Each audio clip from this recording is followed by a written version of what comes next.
इसमें आपकी कोशिश ये रहनी चाहिए कि आपकी रैंक इसमें अच्छी आए, because this is the time to take off. समझ में आया? अब तक जो है प्लेन रनवे पर भाग रहा था, अब आपको टेक ऑफ करना है। समझ गए?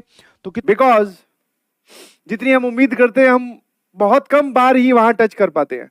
तो उसको उम्मीद मतलब हमेशा ऐसा ही होगा कि ये पटड़ी है, गाड़ी इस तरफ ही भागेगी, तो आपको हमेशा ये कोशिश करते रहना है कि वो पटड़ी के ऊपर या पटड़ी के बाद में दे दूंगा। मेरी तैयारी कभी कंप्लीट नहीं है, तो मैं इस पे ज्ञान आपको पहले भी दे चुका हूं, फिर बता देता हूं। ऐसा कोई दिन होगा ही नहीं जब आप बोलोगे हमारी तैयारी एकदम 100% है। कभी नहीं होगा। जिस दिन का तुम इंतजार कर रहे हो मेंस और एडवांस वाले पेपर, उस दिन भी तुम्हें ऐसा लगेगा कि यार बहुत सारी चीजें, और अगर ये भी पढ़ लेता ये भी पढ़ लेता तो और अच्छा हो जाता। तो 100% तैयारी कभी नहीं आती। तो पहला लॉजिक हटा दीजिए। दूसरा कि सर नंबर कम आएंगे तो पिताजी और माताजी क्या कहेंगे? तो उसके लिए एक सिंपल सी कहानी है भैया।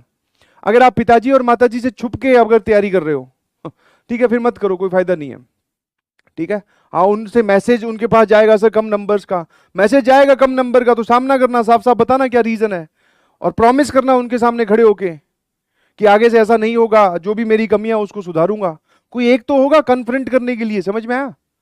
छुप के अगर तुम काम करोगे तो अगले बार, अगर एक बार तुमने नंबर छुपाने शुरू कर दिए, अगली बार फिर तुम्हारे जब नंबर कम आएंगे तो तुम्हारा मन ये नहीं बोलेगा जाके मैं बोल दूं पिताजी को, तुम्हारा मन यही बोलेगा कि छुपा लेते हैं यार, पिछली बार भी तो बच ही गए थे।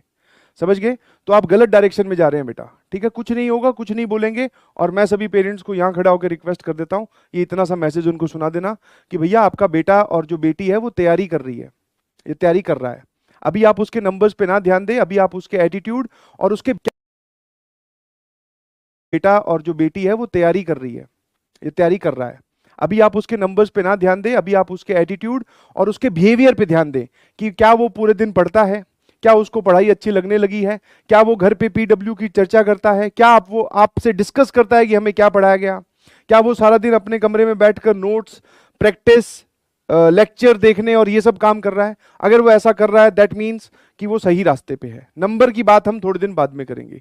ये मैसेज था पेरेंट्स के लिए, और सभी बच्चों के लिए मेरा मैसेज है, टेस्ट नहीं छोड़ना है। ठीक है, हाँ, वो एक बहुत पुरानी लाइन भी है कि अगर हीरे की परख करनी है तो अंधेरे का इंतजार करो। हीरे की अगर परख करनी है तो अंधेरे का इंतजार करो, क्योंकि रोशनी में तो कांच के टुकड़े भी चमकते हैं।